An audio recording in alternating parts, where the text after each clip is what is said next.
the way. We're wanted men.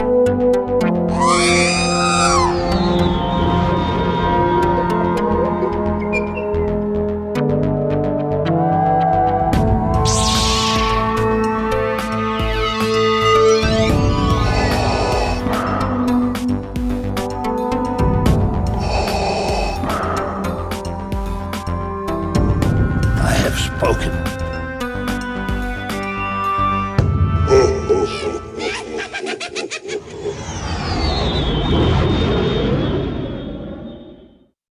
Welcome to episode 133 of the Smugglers Galaxy podcast, your favorite Star Wars podcast for smugglers in the galaxy. I'm Glenn, and with me this morning, every podcaster is like, with me as always is Jason. It's Happy Tongs Day. Yeah, Tongs Day. Tongs Day, huh? Happy Tongs Day. What is that? Is that straight from Mandalorian, or what is that from? Because they were saying that, and I don't understand all that. But yeah, I did a quick deep dive because I was curious, and there are days of the week that are different from our days of the week. There's Prime Day, Syntax Day, Tongs Day, Zell Day, and Bendu Day. So they did say Bendu and Tongs Day. You know what? Bendu's a reference to. Yeah. And then some locales have other names for the days of the week, including Thursday and Saturday. So I'm sure somewhere in EU, some author didn't know better, and they just said, it's Thursday, and I'll see you on Saturday. Oh, that EU stuff. I'm sure they did. That's why they canceled it, because they had too many books to go back to. Or they just wanted to start fresh and didn't want people like us saying, well, actually, yeah, that too. I'm trying to think of something other than Heir to the Empire. In I, Jedi, chapter 3, paragraph 5, the second line of the page says this, and you did that, and it's wrong. Intrusive Bakura, they actually said this. I can't remember any other ones right now. I've got a whole library of that stuff downstairs. Yeah. I just haven't read any of it. I'm still trying to make my way through Heir to the Empire so we could do a podcast on it last month. Yeah. I need to read that. I just finished Indiana Jones and the White Witch. I was over at Second and Charles. And they had this book, and I'm like, oh, it's like a vintage 90s Indiana Jones book. I'll read it, but it lacked the adventure. It didn't seem like Indiana Jones. I was just really disappointed with the book, but the cover looks really nostalgic. Yeah, that looks great. But it wasn't a good book. That's sort of like we were talking in band practice the other day. It's like the Molly Hatchet album covers. They have like this Viking warrior on it. You think it's going to be like this awesome metal album, so you buy it and it's Southern rock. Yeah, it's not. You're expecting Megadeth, and you get Skinnerd. Littered Skinnerd. Jeez. How's your week going, man? Good. It went by fast. Crazy thing, like January comes around, like I normally have M&Ms before going to bed. January came around, I decided I'm going to be healthy. Right. I'm not going to eat M&Ms anymore. And I've had horrible sleep ever since then. So last weekend I bought some M&Ms because I'm about to go to Weight Watchers, and I'm like, this is the last hurrah. I have slept so well this week. My body's chemistry needs that sugar at 8 o'clock. And if it doesn't, I result in like horrible sleep. Maybe you cut the M&Ms that you're eating in half or something. Or maybe. Are you eating a whole bag, or is it just like 2 or 3? No, it's not. It's not 2 or 3. Maybe it's a whole bag, but like a normal whole bag, not like like the family size share pack. Right. But how was your week? It wasn't too bad. It's work, it's everything. It was good. I was still trying to, like I said, I'm sure people are tired of hearing it. We're in the final stages of getting the house back together. So if you ever want to, remodel your house, remember it's going to take you months to get that thing put back together. I went on another podcast last night to talk about my band. Yeah, it's like Atlanta Original Music Podcast. I'm such a bad guest. But yeah, we You're a went. bad guest. Yeah. You're a better host than guest. Yeah, I'm a better host. It was Atlanta, Original Music Atlanta is what it's called. It's just my old drummer and his new guitar player have this podcast. So went on there and talked about the band last night. So if you want to hear me talk about my band, look that podcast up. Awesome. But we had it was funny because it started off as me and another guy, and then me and my guitar player, and then my lead singer came on, and then the other guitar player came on, and we were like, wait a minute, because I know doing podcasts, when you get more than like 4 people in a Zoom chat, it's a cluster, and we had like 6, and it got to be sort of a cluster, but managed chaos, so it wasn't too bad. Yeah, you have to be careful because it gets to the point where you can't keep track of voices, but then you never want to make it seem like you're having more fun talking than the listener is listening, if that makes sense. Right. You don't want to be like, yes, I tuned my guitar to this and I use these frequencies and these. Yeah. People don't want to hear that kind of stuff. I have been but not me. Yeah. I've been getting ready for Toylanta. Yeah. And I started making the banner stands for our banners. Yeah. So those are almost done. But I had a dream last night so it's Saturday morning for us, and the first day of Toylanta is Friday. So like this week, I'm just like, okay, next Friday, I have to, do this and this and get ready for that. Make sure when I leave in the morning, I have everything because I'm going straight from work to Toylanta.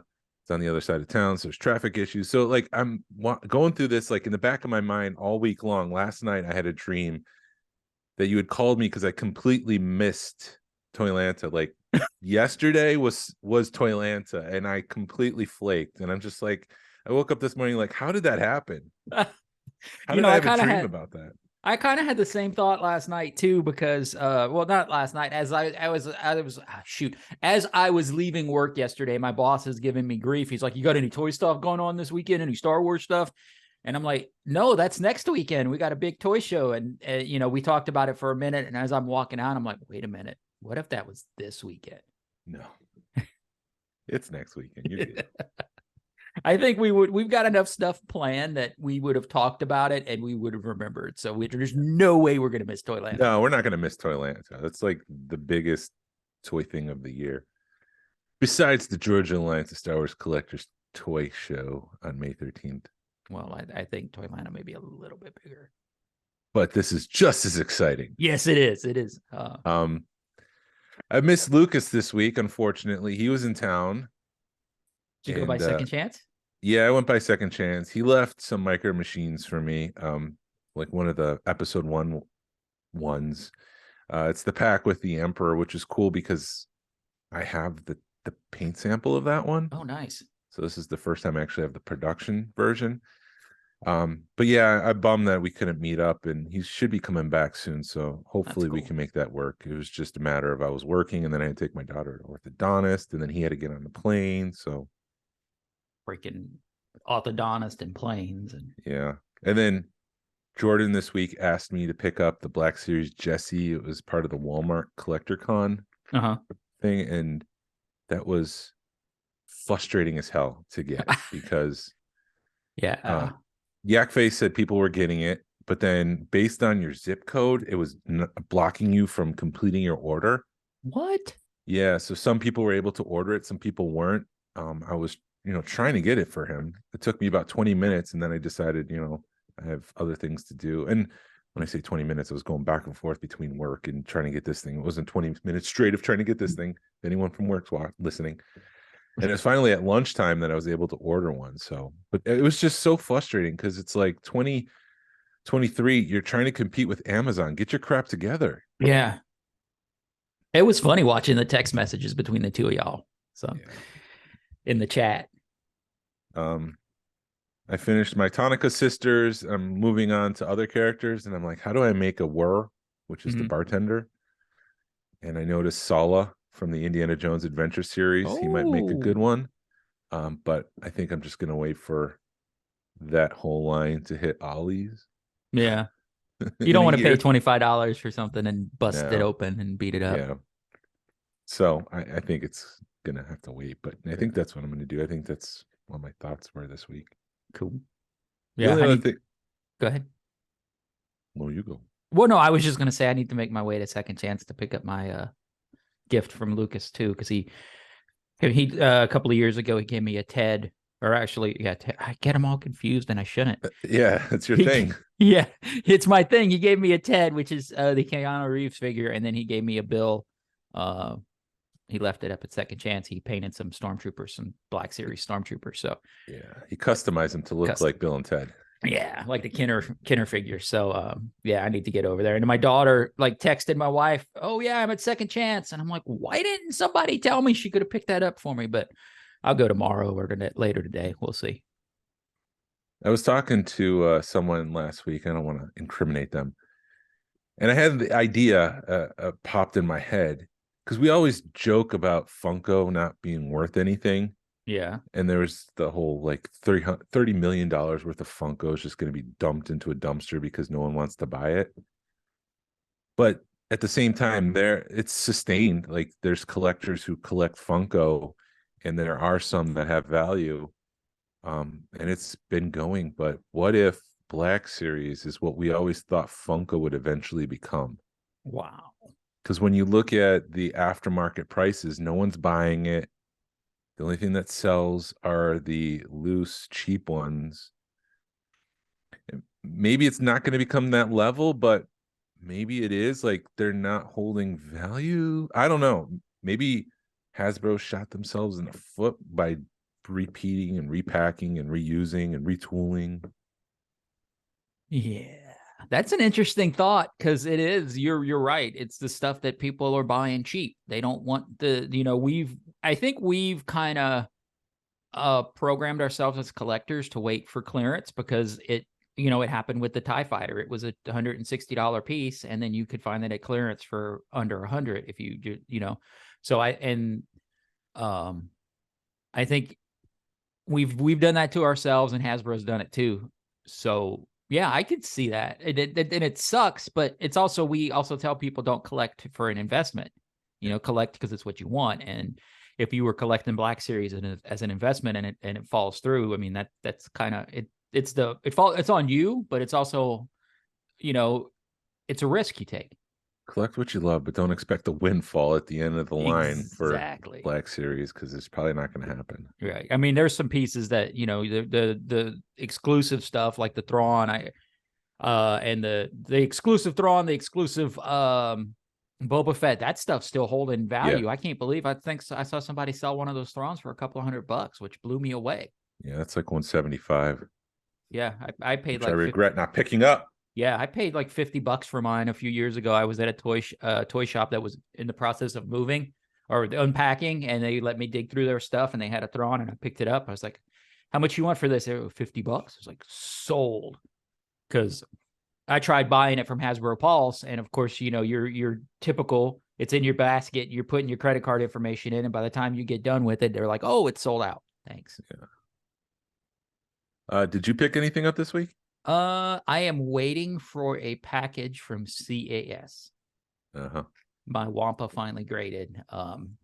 It's supposed to be in here today. The FedEx is giving me a window between 10/20 and 2/20, so we'll see what happens. But yeah, they said about 6 months, and it's been right at 6 months. It graded a 70, which I wasn't expecting it to grade high because it is in pretty rough shape. But I wanted to grade it to keep it intact because it is a sealed box, and so that should be here. And of course, it's signature required, so thankfully they sent it to me on a Saturday. I'm surprised they're doing a Saturday delivery for it, but that'll help me out because I can just hang out here and wait for it. Yeah, so maybe we'll get a live unboxing. Oh, we'll see. Maybe this episode will have a plot twist halfway through, and we'll see. Yeah. Yeah, I think that's it. I'm holding out for Toylanta, man. I got some, and I'm trying to. I was gonna think like, what kind of game can we play with Toylanta? Because it's always fun when you turn something into a game. Because I turned to Conyers Toy Show a couple of years ago. I just brought stuff to trade, and you end up walking out of there with a Barada because you end up trading so much that you can walk out of there with a last 17 figure. And I'm like, well, maybe I'll just bring like $100 to Toylanta and keep myself to that. And see what happens. Yeah. But I don't know. I'm not expecting to find anything too crazy, but we'll see. Yep. Are Yeah, you I'm just looking for Black Series Jawa, that Tebow. Yeah. Not Tebow. Tika? The Jawa from Obi-Wan, because that one could be customized for a Canteen alien. And I'd like to see a Sabine TIE fighter in the flesh, in person. That's not saying that I'm going to buy it, because I have a feeling if it's going to be there, they're going to want high eBay prices, which I have seen them start to go for. Their prices on those are starting to drop, so that the market's cooling on those a little bit, but they're still going for over $100, 100 to 150 is what That's they're better hitting. than $500. Right. My humble opinion. Yeah, somebody had sold one of the hologram TIE fighters. It was only 500 made for 500. And somebody in one of the groups were like, man, if you want mine for 500, I'll throw in some unproduced figures too. Sold. Yeah. I'll take that. Yeah, and I'm thinking it's the Kylo Ren thing you've got. Yeah. Oh, the Micro Machine playset. Yeah. I think that's what he said he had. So it was like, maybe I should missed tag that Jason post. in this. Missed that post. I do have some Jazzwares news, but before we get into news real quick, I just want to announce that the Hoagie Bros food truck will be at the Georgia Alliance of Star Wars Collectors Toy Show on May 13th. So bring empty stomachs and bring your extra cash so you can buy yourself a sandwich. Yeah, they make some badass sandwiches, and he's funny. The guy's funny. He's one of those guys. He's just shy of the soup Nazi, but he's not mean. Yeah. So you're sitting there cooking, and he's giving you crap and giving everybody crap because he has a lot of regulars, and he makes a damn good sandwich. Yeah. So come on by. Yep. So Maxwell Lux from Jazzwares was on the Nostalgic Adam YouTube channel. They did a 2-hour live stream and they talked about a bunch of things. Quickly wrote down a couple of those items. Max is funny because if you get him on there long enough, he'll hint at something, but then later on he'll start telling you what he was hinting at. So yeah, I'm just gonna kind of go in order to try to capture the magic of Max talking. Distribution issues started the conversation, trying to find innovative ways to get chases out. That's all he's going to say. He's going to go and find out if 5,000 of items have actually been made, because what they do is they'll case pack and then they'll finish that order. And so they'll distribute the chases and the rare ones in some of those packs, but not all of them. But they might not have made 5,000. They might have only made 2,500. They might have only made 3,000 because they've got their giant case order with all of Series 1, all of Series 2 ordered. So he's going to go back.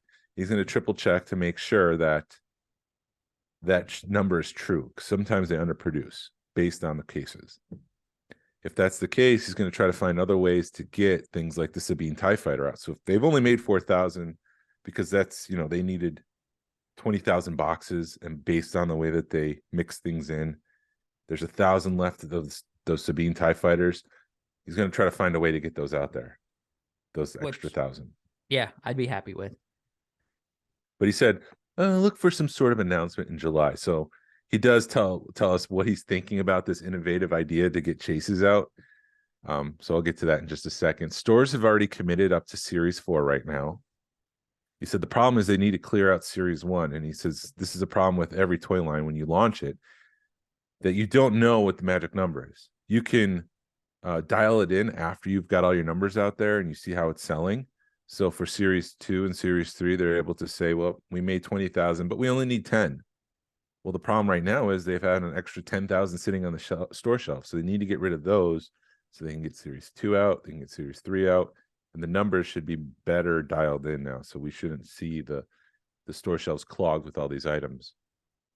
I also have to say, I hate to, but that's what we were talking with our buddy Kelly about, and he nailed it right on the head. It's like he's kind of thinking, well, maybe Target's holding stuff in the back room. The local Targets are, because they got all this stuff on clearance, and Walmart's got to be, because Walmart shelves are just jam-packed full of that stuff. They way over ordered Micro Galaxy Squadron. Yeah, so they have to work with stores now to figure out how to mark things down and try to clear things out. So it's a whole thing that they're working through right now, but they are getting there. What's the thing I was going to say? It might come back to me. Sorry. It's all good. The Pod Racer is series 1 of the Battle series. It's not part of series 1, so it's kind of a leap. It's tough to make the distinction, but there's series 1 and then there's series 1 of the Battle series. Okay. So that's why it says series 1 on it. I love they were like, how the hell did I get to New Zealand? I have no clue. So yeah, they don't even know how New Zealand got those before everybody else did. He had no clue how Macy's got the Marauder either. He's just like, this is beyond me. It's a Target exclusive. It'll drop on April 23rd, 22nd, 24th. Mm-hmm. So the Marauder is coming. If you're worried that you have to spend $250 on eBay, just hold off because it is a Target exclusive. It is coming. That's part of the reason why I didn't buy it at Macy's, because it was overpriced. Talking about the Battle series real quick, he mentioned the Battle of Carcoon. Okay, which one's that one? That's the one over the Sarlacc pit. Ooh. So I'm like, is that a barge situation or is that just 2 skiffs? Like, what does that look like? Sarlacc pit that you can dangle skiffs over? Maybe we'll see. Ooh. The 25th anniversary you mentioned of the Phantom Menace is next year. There's a possibility that we'll get more pod racers. You kind of have to read between the lines when he talks, but it sounded like if we were to do that, it would be next year during the 25th anniversary. He said they recently went through a brainstorming session and looked at every possible ship they could ever make. And they even watched Droids, the old cartoon. Wow. And there was one designer who's like, we need to make this ship. But it only appeared in one episode of Droids. And he said the problem with things like that is his favorite ship from series 1 is the Asajj Ventress ship, which is peg warming. And he admitted that it's too deep of a cut, that it's just not selling well. And so that's the challenge when you're doing deep cuts like that. Yeah, it's fun, but at the same time, they don't sell well. It's not an X-Wing. So there's a good chance that we probably won't see anything from Droids. I mean, it would be cool if they made the White Witch, which is a legendary toy, but it's just probably not going to happen. No, because we would be the only ones that would be excited to see it. Yeah. Wave 4 and 5 will be revealed at Star Wars Celebration London. It won't be live streamed, but they're hoping to record it. I'm so jealous. I want to go to Celebration just to see that. They have paint samples that they're going to show off for Series 5. They don't have anything production yet. He said Wave 4 is a big wave. It's supposed to be the fall 23. Fall toy waves are huge. Those are the big pushes. It's the 40th anniversary of Return of the Jedi, so I feel like this is going to be like a Return of the Jedi wave. But I'm guessing, he said, whatever the class the Millennium Falcon is, we're going to get another one of those size classes. So I'm thinking it's going to be the Imperial shuttle. Okay. Oh, so 40th anniversary. Yeah. Yeah. Dude, the way that they described Celebration, it looks like they finally got their act. I mean, not that they didn't have their act together last Celebration, but you know, he was describing that they're going to have like a case with the glass, the tempered glass that you can't see through. And then like all of a sudden, at one point during the day, one of the cases will open up and you'll be able to see everything. And I'm like, doggone it. Why couldn't you done that in California? And there again, I think California was just rushed, and London they're taking their time with. But should we tell them what the secret code word is? Did you catch that? Yeah, I did. I've already told Narayan. Yeah, you already told Narayan, get something. So if anybody's going to Celebration London and you walk up there and go beep boop, they'll give you something. And if you want to ship it to one of us, that'd be awesome. Yeah. I think it's going to be a blind pack with a Star Wars Celebration London sticker on it, but just tell them that you watched the Nostalgic Adam live stream and you know the secret password for the exclusive, and it's beep boop. Beep boop. So yeah, that's what he said. He said it might be a little bit more exclusive. It sounded like it might have been like a special paint scheme of a speeder, but then he also said it's probably just going to have the Celebration London sticker on it. So it's some kind of way it's an exclusive to Celebration London. San Diego Comic-Con will have exclusives this year. Ooh. He kind of hinted at a Battle of Hoth pack, like those multi-packs they were doing, a snow speeder and an ATST. Okay. No word if they're doing an AT-AT, but that would be pretty huge and Yeah. expensive. He said Wave 4, which is that wave that's releasing this fall, will be the next vehicle to have lights and sounds. I'm wondering if it's the Imperial shuttle. Should be cool. I don't know what else. What else big Millennium Falcon size would be in there? I don't know. Okay. The ghost.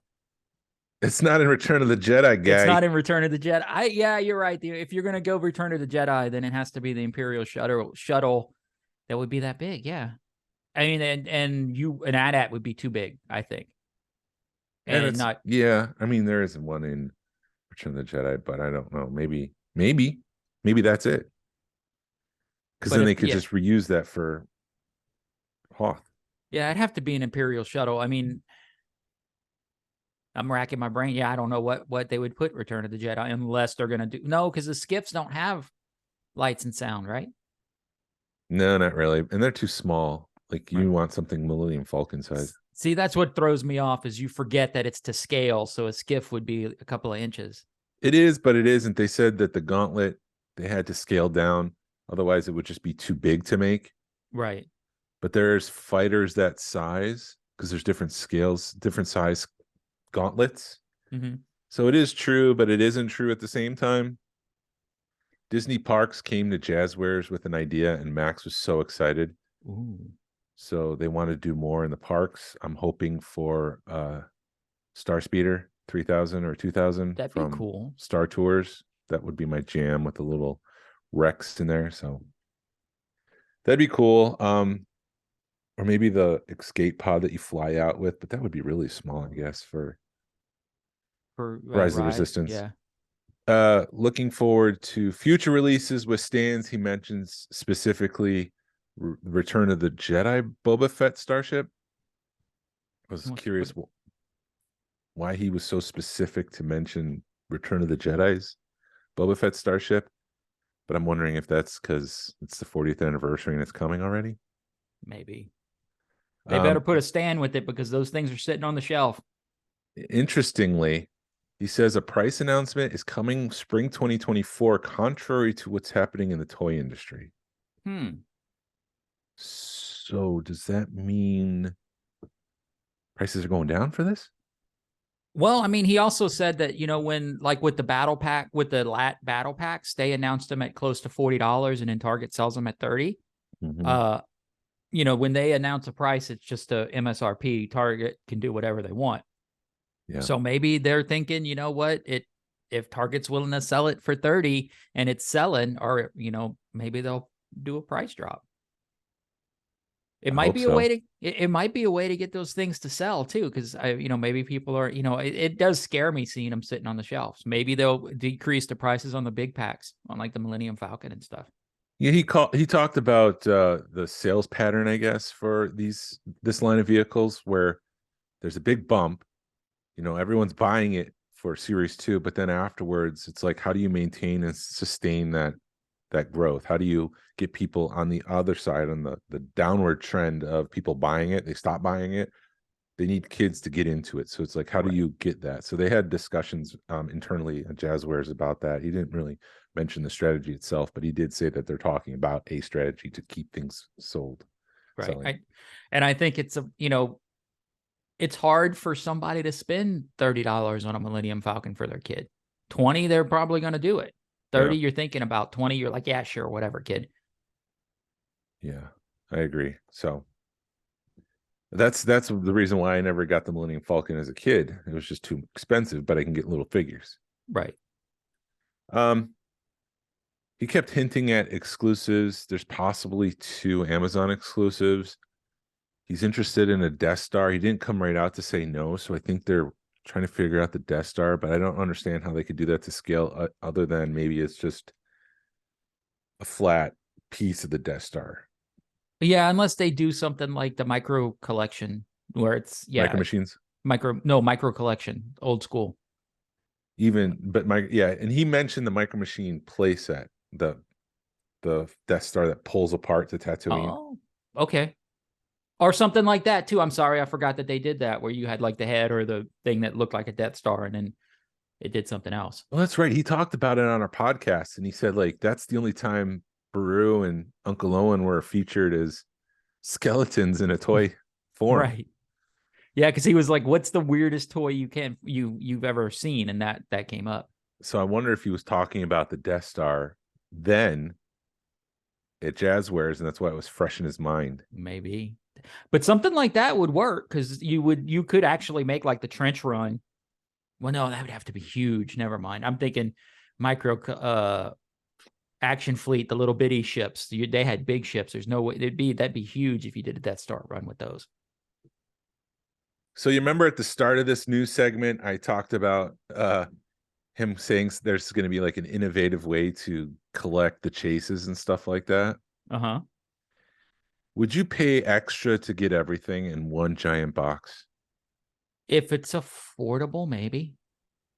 Limited to like 200 pieces. So I'm wondering if this is like a $500 thing. Ooh. There's no price attached to it.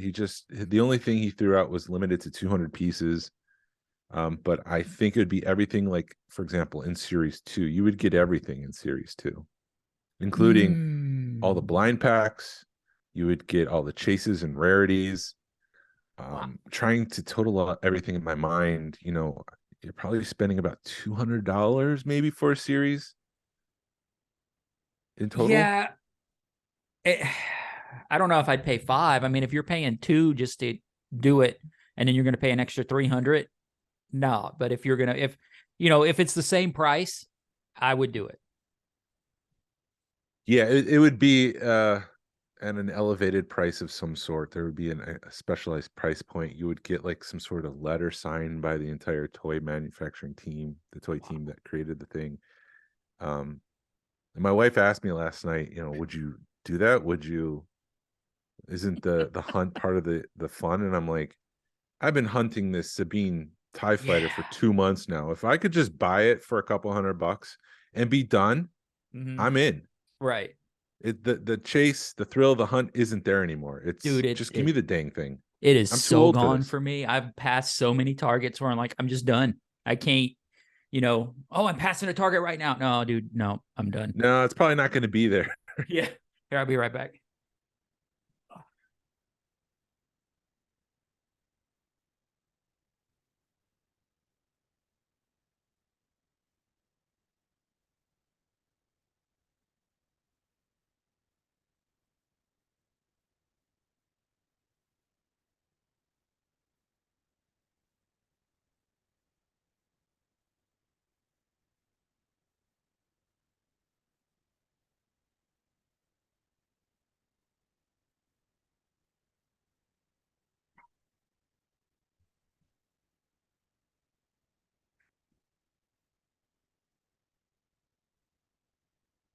But yeah, the thrill of the hunt's totally gone on this for me.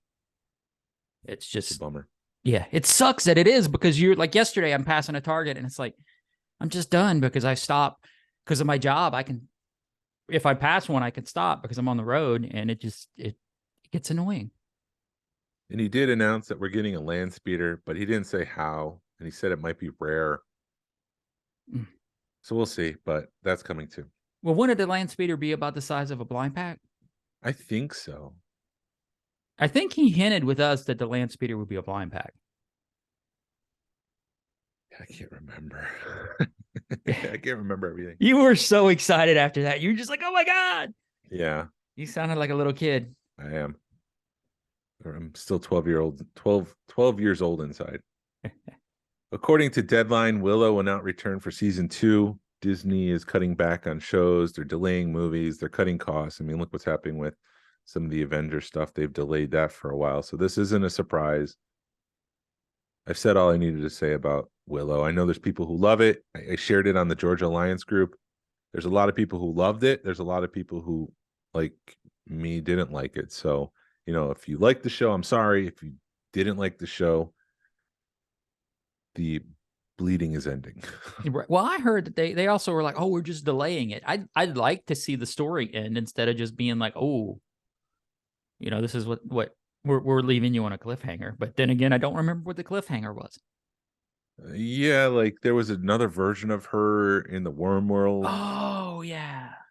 And the kid from Spider-Man was trapped there. Okay. So Flash Thompson, I forget his name in the show, but yeah. And so like storytelling wise, tell your story, leave some threads, but don't do cliffhangers unless it's the second season. Mm-hmm. Like Empire Strikes Back. Like they should have just told the story and wrapped it up, because there's no promise that there's going to be season 2 or 3. So I don't think they did that right. But Right. you're going to like this next one. Filoni spoke to IO9 this week. And when he asked, did you see this clip? This quote? When he asked if he knew Rebels would play out over the Mandalorian, he said, at the time I did the epilogue of Rebels, I had an idea of what the story would be, and it was definitely, so all of that, just to answer your question, I would say yes. It was definitely an option in my mind that this could be live action going forward. Yeah. I truthfully, I have a feeling the way Mandalorian's playing out that you're gonna round a corner and there's gonna Ahsoka will pop up or Sabine will be there. We're gonna see some Rebels. They've got to do a better tie-in. We got another show coming up in 6 months, and you guys have got to be ready for it. Type situation. Yeah, you have to decide what's best for the story, and I think we found, whatever my story is about in Ahsoka, I'm very pleased. Nice. So that does kind of connect that this might be Rebel season 5. Ahsoka or Mandalorian? For Ahsoka, it's Rebel season 5. Yeah. I got a big smile on my face for people watching or people listening on the. And to answer the question, he said, and I didn't know John would be doing the Mandalorian at the time when I did that epilogue. That was all in motion, but I didn't understand Ahsoka's role in it, certainly. Mm-hmm. But I do know that this time period, because I grew up a lot with the expanded universe material in it, so I think that's going to be an influence on what the future holds for the existing post-Return of the Jedi world. So look for a lot of that EU stuff. Remember that Galad Pellaeon was in Star Wars Rebels. He is the second in command to Thrawn in the Heir to the Empire trilogy. It was the Major Commander Pellaeon. I don't. Pellaeon. I'll have to pay attention when I break back out my book. Yeah, he had like a quick cameo in Star Wars Rebels. So he was on Thrawn's ship, but he's also an Heir to the Empire. And I'm wondering if that's who Ray Stevenson plays in Ahsoka. He plays his character from Heir to the Empire. Which would be awesome. Yeah, No, I did see it. Maybe the same article where I just glanced over it and how they were like, yes, a live action, something's going to happen where Ahsoka and Mandalorian and maybe even Andor all kind of tie together. It was Book of Boba Fett all tie together sometime. Yeah. Filoni also spoke to the Wrap this week. He talked about all of this heading towards a climactic story event on Disney Plus. I just talked about that. Yeah, go for it. He says it's interesting, a way to think about it. I tend to think, as we've been working on The Mandalorian and then writing Ahsoka, and then John Watts came in with the Skeleton Crew, there's an entire time period that is post-Return of the Jedi. And I look at this time period, which before The Force Awakens is around 30 years of time. When you look at the original trilogy, it's much less significant amount of time than those 3 movies take place in. So what I like is that we're really building very slowly an ecosystem of characters and politics and events in the post-Return of the Jedi time period, and that may or may not expand into a bigger way as we add more shows to it and more characters to it. The good thing is that we're all talking creatively together about where these stories are going. I love whiteboards. I whiteboard everything, and I have timelines. There's always they always start back with the Phantom Menace, and they always go out to the Rise of Skywalker. Wow. I have all these slots in between where everybody's doing everything, so I can take a look and commiserate with Kathleen Kennedy on what's going on here, what's going on there. It's very fun. I'd love to see one of those whiteboards, man. Wow. Can you imagine that what's on there, or the nerd stuff? We can nerd out watching one of those. Thrawn's here, and we can have Thrawn in this section of the story. I've also heard a rumor that the pirate from season 3 of The Mandalorian is going to be the bad guy in Skeleton Crew. That's pretty awesome. Yeah. That's a cool way to introduce that. Yep. To conclude that quote from Filoni, he adds, I think that the reality of there being a big event in this time period is very real, is all I would say to that. But yes, if John wanted to keep making the Mandalorian stories, as long as he does not get bumped off and said Titanic event, then they, I suppose, could continue. So I think he means like the Mandalorian dies in this event, and then Jon Favreau has nothing else to do. Right. There doesn't seem to be any lack of interest in Grogu and Mandalorian, that's for sure. So sounds like it's a very real possibility. Yeah, we can get into my thoughts on the Mandalorian here in a minute. But... yeah, let's do it. Okay. No, what's your thoughts? Well, just the way that I think the last episode with the way Bo-Katan is her arc, she's becoming more of a main character with her joining the Night's Watch, not the Night's Watch, Children of the Watch. And I think with her seeing the mythosaur, it's opening now her instead of Din becoming more like Bo, I think Bo's going to become more like Din, and she's going to end up ruling, and she's going to end up going on a totally different path than what we were expecting. And I have a feeling that the Mandalorian show is going to go in a different direction next season, and because it already is. I mean, not that it already is, but I think they're trying to wean us off of Mandalorian and Baby Yoda and Grogu a little bit. Yeah, no, I would point back to what I just said with Dave Filoni saying there's plenty of love for the Mandalorian and Grogu, so that train's gonna keep on trucking. Oh, I think so. I don't think it's gonna morph into anything else. I think it's the Mandalorian and Grogu. Look at what happened to Mandalorian at Disney parks. He got swarmed. Yeah. So I don't think it's gonna change. I think they're gonna continue with the Mandalorian and Grogu. Well, maybe we'll get a third show. I could see a spinoff. Show. And I would love to see a Bo-Katan show. I just don't think they're going to push Mandalorian aside anytime soon. Din. Okay. Yeah, you're right. It is a money train, but I also think that they're putting Bo-Katan, scooting her up and building her up for something. I agree.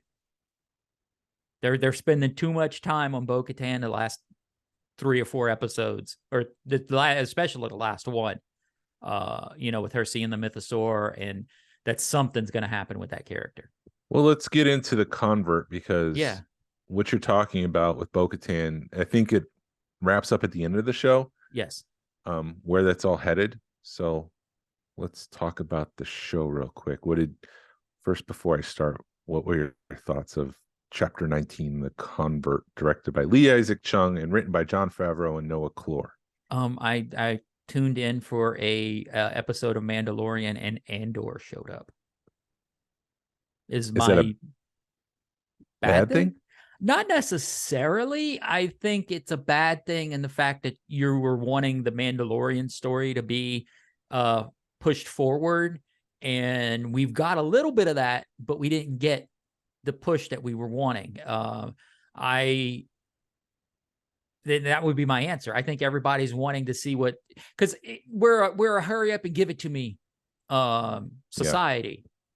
And we don't, the storytelling, I think, in the last episode was really good, but we want to see Din Djarin and Baby Yoda is what everybody's seeing, or let's see the Mandalorians. Let's see that storyline push forward. I don't care what happens to the clone doctor, and he's showing you the clone doctor. Maybe it's a way to teach us patience. I don't know, but I really enjoyed it from a storytelling line, because it was one of those shows where it's like, put down the phone and pay attention.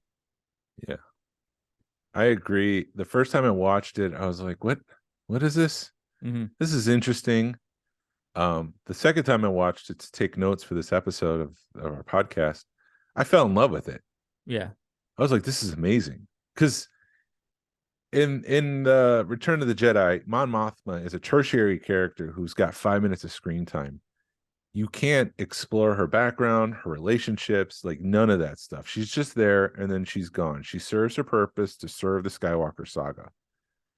In a 12-episode, 1-hour show, You're able to take a deep breath. You're able to explore her interpersonal relationships with her family. You're able to see her maneuver the rebellion through monetary actions. Like you're able to take your time and see things that you normally wouldn't see because Luke Skywalker's too busy waving his lightsaber. Right. And so this was like a deep breath. This is just like one of the best of like EU novels.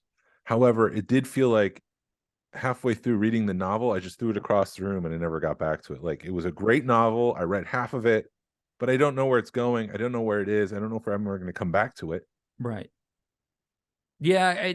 We got to be coming back to it because I really think they are setting something up to explain the saga, the sequel saga.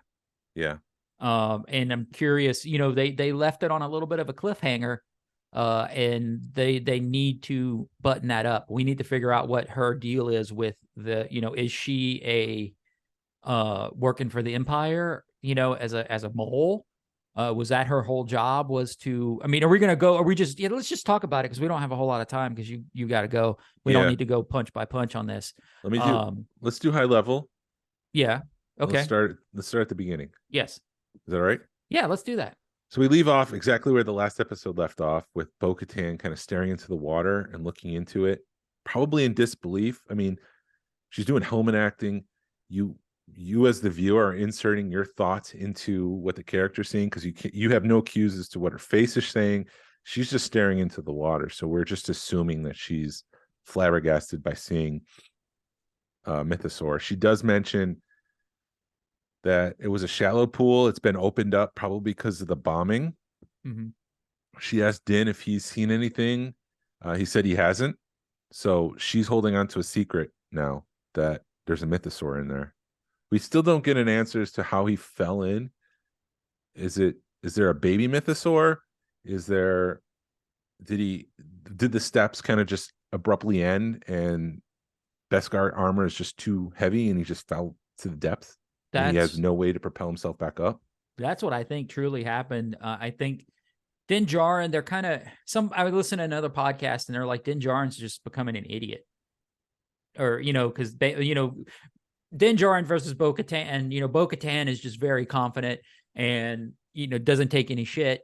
And then Din Djarin, when he wants to be, but he's just, they're not building him up to be a hero. They're not really building him up to be a hero, but they're showing his flaws. And he's got a lot of flaws. Yeah, now that you mention it, it's like Din Djarin is only good at one thing, being a bounty hunter. Yeah. Everything else, he sucks. Yep. He's not in a position to lead the Mandalorians. Correct. Back on the gauntlet, this is interesting. Bo asked Din if he would like to stay for a feast. But she kind of guesses that the helmet's not coming off anytime soon.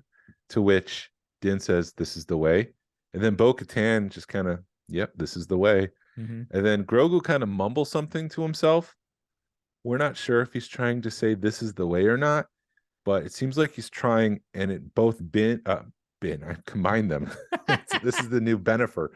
Both Bo-Katan and Din have taken notice that he's trying to say something, but before they can do anything, TIE interceptors come in. The best kind of TIE fighter, the TIE Interceptor. Yeah. They're flying through. They're racing to get to the N1. I thought this was an awesome scene. Din gets on the guns. He's shooting these things. He mentions that TIE Interceptors are more difficult to take down than regular TIE fighters, which I'm like, yes, go TIE Interceptors. They just look cool. And then there's a really cool scene where, Grogu jumps into his pram. He closes down. He's getting ready for battle mode. And then Din Djarin jumps from the drop underneath the gauntlet, and he's just flying down to the landing pad. And TIE Interceptors are like flying around them. They're almost going to hit him. There's a TIE Interceptor closing in on the N1, and he lands. He jumps in. He takes off before that TIE Interceptor could take him out. He flies straight up into the air. He does a Batman thing from the original Batman movie where he flies as high as he could go, and then he just cuts engines, turns down, and he flies in and he takes out that TIE Interceptor. And I thought this whole scene was cool. There's a classic Star Wars line where Bo-Katan is flying the cliffs of the moon and R5 is freaking out, and Bo says, "Don't worry, I grew up on these cliffs," meaning like she's an expert flyer. Then her wing touches one of the sides of the cliff, and she says, "Of course, it's been a while." Yeah. I'm just like, that's a classic line. I want to go back to Din Djarin's landing, and this is why people are saying that they're building him up to be, just I'm only good at bounty hunting. He should have he missed that landing, and people are like reading into it. Oh, look, he could have had this really awesome superhero landing, but they chose to make him miss it and roll. So that's why people are trying to build him up like he's only good at one thing, like you were saying, bounty hunting. Yeah, and I go back to like some of the best action movies, Die Hard, Mission Impossible 4. I specifically call the fourth one out because nothing ever goes right. It all goes wrong. And I think that just adds to the drama. Okay. But what do I know? We're just a couple of idiot podcasters. We're just amateurs trying our best. Yes. So Mando does his best. He destroys most of the TIE fighters. Bo-Katan kills that last one by doing a spin move where she uses the drag of her ship to flip the ship around. That was amazing. To take out the interceptor, and then the ship starts falling down, and so there's the reverse G's working on the ship, and R5 starts floating up, and she kicks in the afterburners, and they take off, and then R5 slams down and starts being dragged back. Did you notice she was coming out of her seat too at that moment? Yeah. And then we see some smoke on the horizon. There's some TIE bombers that are blowing up her palace. She says those mud scuffers bombed my home. So we have another curse word, mud scuffers. Bo-Katan is in hot pursuit. She takes out one of the bombers, and then in the mist, like a dozen TIE interceptors emerge. They take off into space, but before that, she says there's a lot of ships for a warlord. I'm assuming that this is Moff Gideon, who wants revenge for what happened on that last episode of season 2, The Rescue. He's out for revenge. He's going to destroy her home. He's trying to destroy her. He's coming back for revenge. There was a line in the first episode that he's suffering from a war tribunal. Right. He's going to war. And then the next episode, they said he escaped. This episode, they said he escaped. Okay. So they're setting up that he's in this, and there's rumors as to where he is, and nobody knows exactly sure where he is. I'm pretty sure he's back. He wants revenge. He's doing two things: seeking revenge for what happened to him, and trying to fulfill his original mission of cloning someone. Right. So we cut to Coruscant, and this is where I think the episode takes a left turn, and it's great. We're back. I love seeing Coruscant. So from that point, it was really cool. Because it's a crazy, that planet, when you think about it, is like built on top of it, and it's crazy seeing that planet. Yeah, and it was crazy going back to an exact location of Revenge of the Sith. Mm-hmm. That opera hall where we saw that opera of I think they're Mon Calamari doing their ballet. Oh, and the water bubbles, and that's where Sidious does. Have I ever told you the? Have you ever heard the story of Plagueis the Wise? Plagueis the Wise. That whole thing went down in the same hall. Oh, nice. But here we see Dr. Penn Pershing talking about the amnesty program. So he's catching us up to date as to what's gone on with him. He's getting a second chance. He's thanking everybody for that opportunity. His research, he admits, was cruel and inhumane. An individual intent on using cloning technology to secure more power for himself. That's what his goal was, or that's what his research was leading towards. He regrets what he did, and despite the original intention being good, he kind of says, he admits that he lost his mother. Her heart gave out, and he vowed to help others so they would never suffer for that loss. On the Kamoan's work, which straightforward cloned a DNA strand, he wanted to incorporate different attributes from a donor. So that's where Grogu's blood comes from. He was trying to take the force sensitivity from that and insert it in with maybe Snoke, and it's just trying to create something new for the Emperor, I would assume, to get into. Yeah. There's a reception afterwards. We see, I'm not getting the high points, am I? But I thought that was interesting. The pompous people afterwards, kind of congratulating him, saying how wonderful they are in a matter of way. I thought the Mon Calamari really did well for themselves after the destruction of they're everywhere. Right. They're scientists. They're in the high life. They're yeah, they really are, because there was a Mon Calamari scientist at the back at the end of the episode. Yeah. They've done really well for themselves. I really think this whole episode was a way of saying, like, it doesn't matter that because the way they filmed it, it felt to me that it doesn't matter who's in charge. It's still going to be the same. Yeah, from the point of view of the elite in the galaxy, absolutely. They're still making money despite who's running. Right. They don't care. Empire, Rebels, New Republic, we still have billions of dollars. Right. Billions of credits. This is where it gets cool because Pershing goes to Amnesty housing. He's catered by an Uber that looks just like McQuarrie's original C-3PO drawing. Yeah. And he's invited to come over with other officers for a drink. He introduces himself as Amnesty Scientist L52. G68 is a familiar face. It's Elia Kane, the communication officer from Moff Gideon's ship, and this troubles Pershing. I just want to... Do I want to talk about this right now? Because this is one of the high points. We'll get to it then. Okay. I'm trying to look through my notes and skip some of this. Yeah, we don't need to go blow by blow on this one because it's pretty straightforward. They talk about Bendu Day. Some, the Monument Plaza is what I want to talk about. Right. Some of early McQuarrie's artwork. A magician is doing some close-up magic. Kane says there's trillions of residents on the planet. Pershing says it makes him feel insignificant. Kane says she was trained on Coruscant. They thought they were doing good. Pershing says he was too. He thought he was doing good. He was so close to breakthroughs, which could have done really good. So this whole episode for Pershing is about his intent to do good, the perversion by the Empire, the lack of what's the word I'm looking for? Not success, but the lack that he was near success. He never achieved it.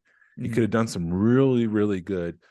Kane introduces the thought, following orders blindly is foolish, even if it's the Empire or if it's the New Republic. Just following these orders blindly, maybe you could do some good. You should trust your gut. So after this conversation between the two about trusting your gut, we hear the rise of resistance, the march of resistance from the Force Awakens music. It's in the background. It's like a carnival. So I'm like, what's the connection there? This is something Rusciano pointed out in the chat. Yeah, I'm going to let you get into it a little bit more, but keep going. I don't know, man. Go for it. Are they saying that he's resisting the New Republic, or this is the start of the First Order and the resistance is going to be there? Yeah. I felt like what I was alluding to earlier is it also felt because they are, instead of using names, they're using numbers, and then you see them when he's in his cubicles. It's the same feel as Andor. It even feels like when they're in their apartments, it's the same apartments as Andor. Yeah, I didn't really take my notes here. My notes are blow by blow. It's not the high level, so that's why I'm skipping a little bit here. But let me go down to this one section. So his name now is L52. It's no longer Penn Pershing. Right.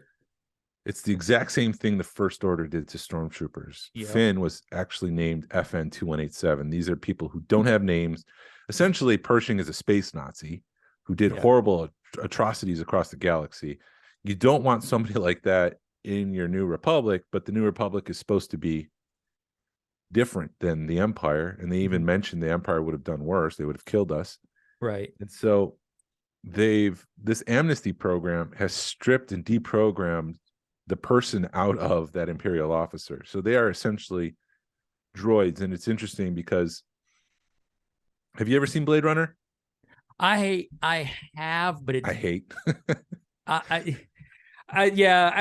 Shoot, I saw Blade Runner, the second one. I don't think I've ever saw the first one. Yeah, so essentially there's replicants, which are humans, but they're droids. They're not humans. They look just like humans. They experience humanity. They experience feelings and all that. But there's Blade Runners who go out and retire the ones that act bad. And they have this whole test where they ask them questions. And during that whole thing, they determine if it's a replicant or not. And should this person be retired, which is essentially kill the droid. They kind of have the same thing. Even Pershing at one point goes out when that whole train sequence, he's wearing Rick Deckard's jacket from Blade Runner. It's got the pop collar. It's got the lines in it. It's just like he's doing his best cosplay there of Rick Deckard. But this whole droid sequence where the droid is asking him questions, it's almost the same thing from Blade Runner where they're asking the droids, the replicants, are you still, do you feel resentment for the Empire? Do you feel this? They're just making sure that the program is still inside of L-52, that he hasn't recaptured his humanity. Right.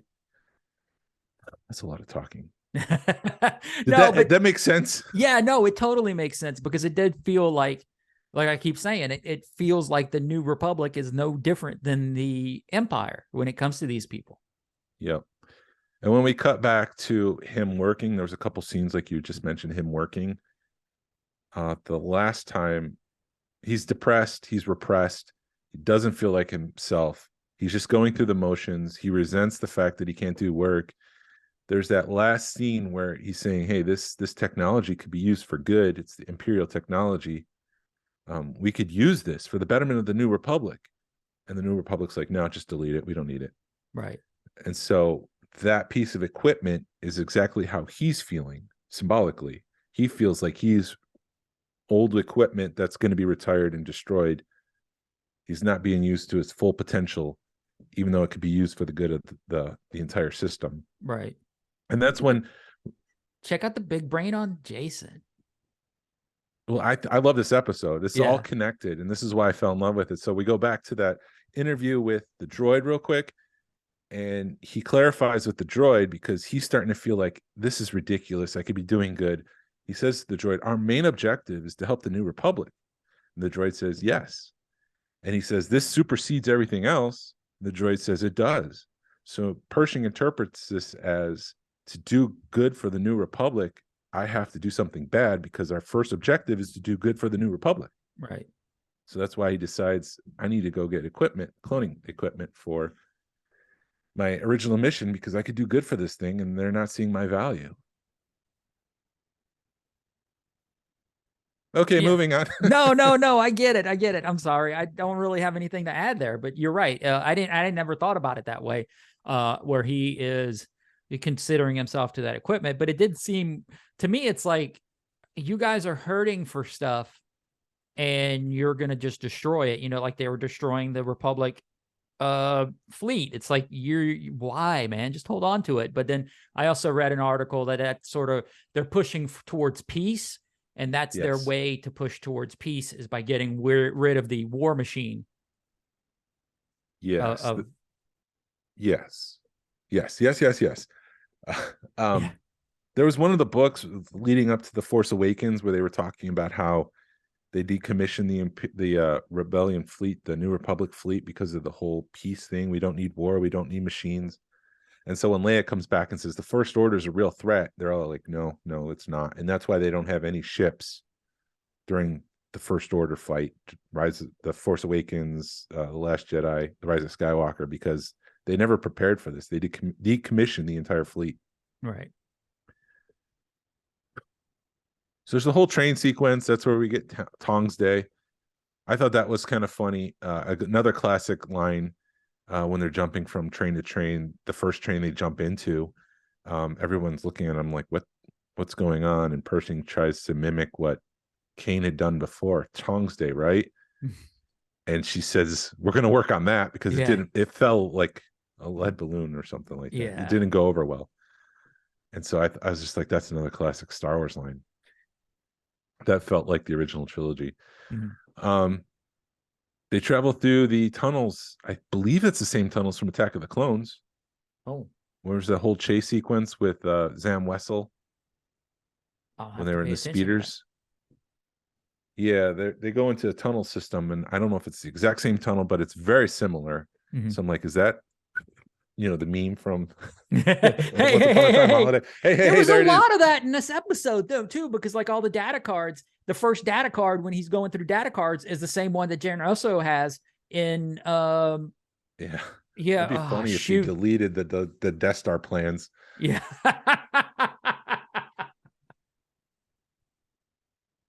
Anyways, they conveniently jump onto a pad of mattresses when they jump off the train. It's like, oh man, yeah.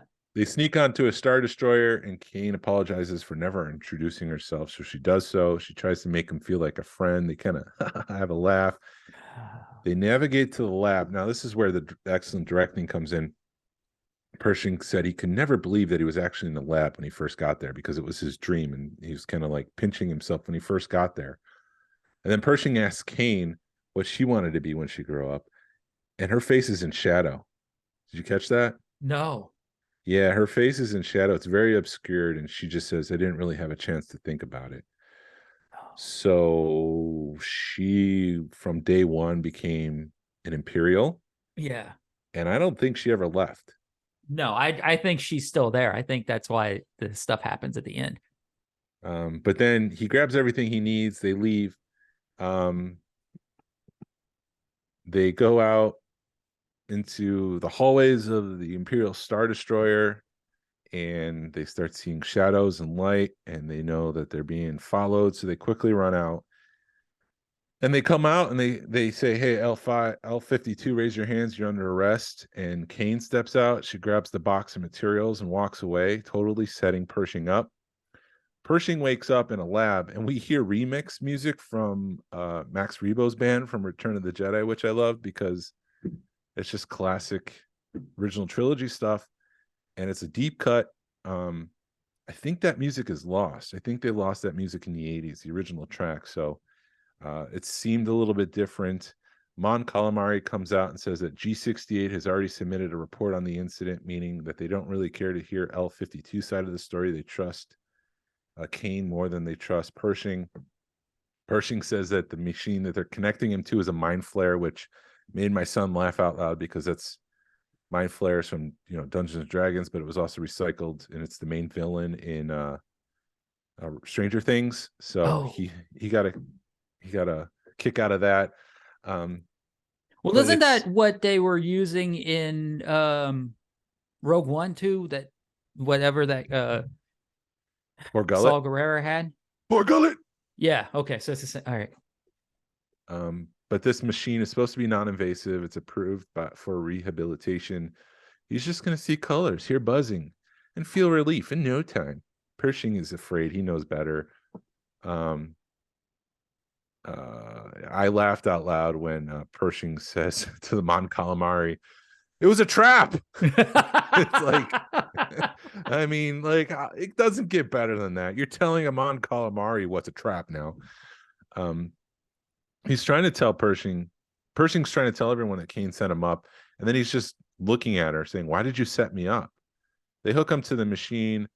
This is kind of interesting. She says, I'm just going to stay behind. She turns up the power when everyone leaves to really hit him hard with this thing that they're rehabilitating him with, quote unquote. And she's essentially sipping her tea as she's doing this. She's biting away from his favorite snack, the snack that she got to bring to him to help him trust her more and to entrap him in this whole thing. She's just eating the snack like she's just sipping on her tea, Right. Whatever. Okay, she's a cold-hearted bitch. Yeah, so before we leave this and we cut back to the end of the episode, the question with Kane is, is she a spy? Did she kill the original G68? If they're just numbers and they're not names, did she infiltrate Amnesty housing to kill that person and become G68 just to get Pershing to come back to the Empire and deprogram him and help him with the cloning technology again? I didn't think of it that far. I didn't think that she would have gone that far as to kill somebody, but I didn't I assumed, because when she cranked that thing up, I assumed it was going back even further and wiping his brain completely to where he's not going to remember anything. As far as like cloning, even down to the cloning, but maybe that is, and maybe she'll get him back to the Empire. But if she really wanted to get him back to the Empire, why wouldn't they have just sort of ran away instead of going through the whole, because steps? he's been programmed to obey, essentially. Okay. You do what the New Republic says, you do the right thing, you're not part of that thing anymore. This is who you now. So and he had trepidation about going to the imperial junkyard. He was just not sure about doing that. So I think it would have been too much of a step to get off planet for him. Okay. And so maybe she's deprogramming him. She's turning up the intensity to remove everything the New Republic is inserted into his brain. Or maybe because he's always been like that nerdy, introverted, I don't like violence. Maybe this thing will make him turn around and just be like, I'm a bad guy now. I don't care. I'm going to get off planet. I'm going to clone everything. You just watch me. Maybe. I didn't. Yeah. I thought she was wiping his brain out completely, but maybe she is trying to reprogram him to get into the Empire, because it definitely feels like they're trying to explain cloning to us and how Snoke got here in The Mandalorian. Yeah. So who is the convert? It could be referring to Pershing being converted over to the New Republic way of thinking. It could be Kane deprogramming him and converting him back to the Imperial stuff. It could be the Mandalorian who's been converted in the eyes of the Mandalorians. Din has been converted. It could be Bo-Katan who's been converted over to the ways of the Children of the Watch because she's been converted. She's been into the living waters and she hasn't removed her mask yet. So I thought the title itself was on point because it was generic enough to be anybody, and it applies to a lot of the main characters. Yeah, it could be all three. So real quick, let's just finish this up because I'm over the 60-minute limit here. We cut back to Bo and Mando coming back from space. They land on the rocky planet we saw in episode 1 or chapter 17 when they're fighting the giant alligator monster. And coming right out is Paz Vizsla, who's just like throwing up every roadblock. You don't belong here. You didn't do this. He's very resistant about them coming back into their coven. Is that what they call themselves? Coven? Yeah, they call themselves a coven. And so they go back and he's not in charge. He's the armorer's in charge. He's like, so we shall see if you're actually Mandalorian again. So they go back in, they offer the proof of the living water. She puts it into her quelching pool. That's where you strengthen the armor in the water. Adding the living waters does something to the Beskar. I don't know what it is. Maybe makes it impenetrable. Makes it as strong as it is. But anyway, she says, yeah, they've been there. They're part of the covenant again. Everybody welcomes Bo-Katan. She hasn't removed her helmet. She's welcome to stay for as long as she wants. Obviously, if she removes her helmet, she's no longer part of the group. I would assume she can leave on her own as long as she doesn't remove the helmet. She's still part of that group. We do see at the end of the episode, Paz Vizsla is in shadows while everyone's congratulating Bo and Din for returning. Paz is in the shadows. He's not happy. No. Bo-Katan notices the mythosaur skull on the wall, which to me means that she's reaching for something bigger. She still wants to be the leader of the Mandalorians. She's been alone for so long, so maybe she's welcoming being back in this covenant because she's surrounded by her people now, the Mandalorians. But we had talked about at the beginning about the Mandalorians in infighting and where this is leading towards. Bo-Katan in the last episode was talking about all the infighting and how it's weakened them. And then here you've got Paz Vizsla watching them, not happy that Bo-Katan from Clan Kryze is back. So that's just setting up more infighting. And I think it's going to be interesting. Yeah, because you remember he was not happy that Din Djarin had the Darksaber because he's Vizsla and Pre-Vizsla was the one that had it. So his line, his clan is the one that had the Darksaber originally. But But yeah, I have a feeling that Bo-Katan's gonna meet, because there's also a rumor that there's chatter that she technically owns the Darksaber now because Din Djarin was disarmed, and then she got it back when he was captured by that thing. So will her and Din get it, or will she bring that up? There's the whole mythosaur thing that a Mandalorian's going to ride that into a new age of Mandalore. There's a lot going on with that one thing. Is her and Din going to start a romantic relationship? Because people are talking about that too. Because she's, all of a sudden, is she falling in love with Din Djarin? What's going to happen? I thought that in the last episode, but this one makes me think she's more ambitious than in love. She wants to go back to the top. Yeah, that's what I think her end game is she wants the Darksaber and she wants to rule Mandalore. And I totally think that's going to happen. I'm really curious now where this season's going to go, because they wrapped up a lot of stuff in 3 episodes. Yeah. As far as like the living waters and all that, because people were like, man, it could take him 8 episodes to get there, and he was there in 3. Yeah. Yep. It's moved a lot real fast, like you're saying. And I'm also looking forward to what executive producer Rick Famuyiwa was saying with the big icons coming. Mm-hmm. And he says it really opens up after, episode 3 of this season. So we've hit episode 3. Like, what happens? Ooh. Yeah, I'm curious, man. They could, I don't know, man. I mean, it could very well be that the warlord that they were hinting at is not Gideon. It is Thrawn. And if they're filming, I was afraid to say it because take your imagination. Don't mess with my headcanon, man. I know, but if they're filming, Ahsoka, it could have just been a 3-second shot of Thrawn sitting in the chair, just bring him to me or something like that, and or capture the castle or something like that, and it's easy to insert that into this season as a tease for Ahsoka. Right. I don't think they're going to introduce Thrawn in this season, and I think you're more going to see. You're definitely going to see Ahsoka, and then it's a toss up between Hera and Sabine. I think. I really do, man. Don't laugh at me, man. I know you're going to see Ahsoka because Ahsoka was at the previews. I mean, Rosario Dawson was at the. Oh, was she? Yeah, she was at the premiere. I didn't realize that. It was she wasn't with the group, but there was like pictures of her at the premiere, and she was like, "I can't wait to see what this season brings." So it's like, what are you doing, Rosario?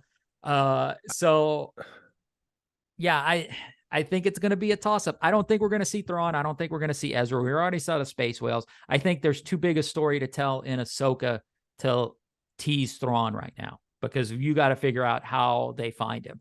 But to counterpoint you real quick, I think Thrawn has already been introduced when they mentioned his name last season. Okay. So he's already been teased. Okay. The tease. Sorry, I didn't mean to shut you down. No, I'm sorry. No, you're right. No, I'm agreeing. I just think the tease has been done, so the next step is a visual. That would be amazing, but yeah, I don't want them to book a Boba Fett Thrawn being introduced.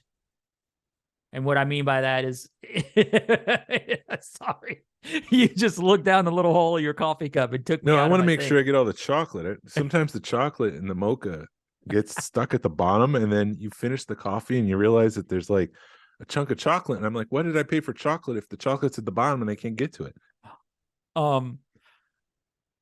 Crap. But anyway, I don't want to book a Boba Fetting Thrawn coming into this, where all of a sudden there's this big buildup, and so what's going to happen with Baby Yoda and the Mandalorian, and there's a battle, and then there comes Baby Yoda in a freaking X-wing. And he's back with Boba Fett, back with Mandalorian in 2 seconds in the middle of a battle. Maybe it will. Dude, I'm too. And then there's other scenes where you're seeing, the Mandalorians drop out of the gauntlet or out of a spaceship into battle. So, and then you kind of saw that you can kind of put 2 and 2 together and be like, that's the gauntlet. Yeah. So it's like these guys are getting ready to go into battle. I'm excited. I like what, yeah, maybe now that Bo-Katan's part of there, they're like, let's go back and hit back on the Mandalore is a viable place to live. Our planet was attacked. Let's go back and attack the Empire for destroying my castle. But yeah, I think, yeah, you're right. That is what's going to happen totally. And I do think it's Moff Gideon. I don't think I don't think anybody else would have gone after her. I don't think the Empire would have gone after her like that. It's got to be Moff Gideon because they're hinting at him. They're like, oh, he's dressed as a Mandalorian. He's got Mandalorian style armor this season, or a helmet or something.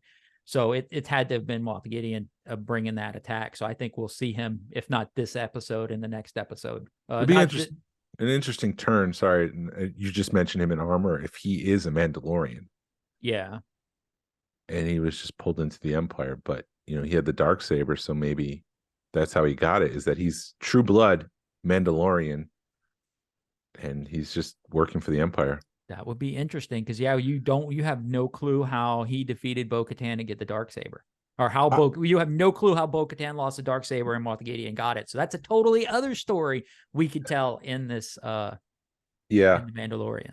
I'm excited about this season. I was hesitant after Book of Boba. You keep looking out your window. I keep looking. I got where's my Wampa? Where's my Wampa? I'm excited after the Book of Boba Fett. It's just the mail. I hear the mail. I'm sorry. And some of it's fine. And some of the lackluster episodes and the lackluster writing and some of the inconsistencies. I was just like, is Jon Favreau burnt out? Mm-hmm. Is the quality kind of diminishing because he's spread too thin? But this is kind of giving me faith that no, they're doing the right thing. They brought in a new writer. I really enjoyed this episode. I've enjoyed the past 2 episodes. I'm just having fun watching it. So it's good stuff, in my opinion. Yeah, just remember it's you don't overthink stuff, man. And that's what enjoy the ride. Enjoy the ride. And Jon Favreau or Dave Filoni, they know what they're doing. I'm still trying to figure out Bad Batch, but I think finally we know where that's going. I know we got to go, but just enjoy the ride. And I hope that at least it's a better season than Bad Batch has been. Yep. We don't have anything new for the community board this week, but the Georgia Alliance of Star Wars Collectors is hosting again its first toy show on Saturday, May 13th from 11 to 4 at Second Chance Toys and Collectibles. This toy show is to benefit the Children's Healthcare of Atlanta. We have plenty of vendors to shop from. This has, again, been approved by the 501st for an event they could participate in. 100% of our raffle proceeds will go to the Children's Healthcare of Atlanta. We'll also be accepting donations if you don't want to wait around for the raffle. Just drop something in to help with that organization. CHOA is a not-for-profit children's healthcare system dedicated for caring for infants, children's, teens, and young adults ages 0 through 21 throughout the state of Georgia. Right. And don't forget Toylanta the 24th through the 26th. Oh, yeah, that's next weekend. Yeah, next weekend. Or this weekend, depending on your point of view. So stop by and see us. We'll be around. We'll be around all weekend. Yeah, absolutely. Thank you for listening to the Smugglers Galaxy podcast. If you could, please leave a like and a 5-star review of the show anywhere you listen to podcasts, if it's allowed. It really helps us out and points people to our show. Follow us on social media. You can find us on Facebook, Instagram, Twitter, and YouTube. Send us an email or message us. We love feedback, and we'd love to make you part of our show. Our email address is smugglersgalaxy@gmail.com. Thank you to Alfonso Riviera for the Smugglers Galaxy logo. You could find him at Rock the Force Podcast. And thank you to Levi Waterhouse for the music. Hasbro re-release VC66. Hashtag vote with your wallet. Pass on what you've learned. Be a positive force in the collecting community. This is the way. This is the way.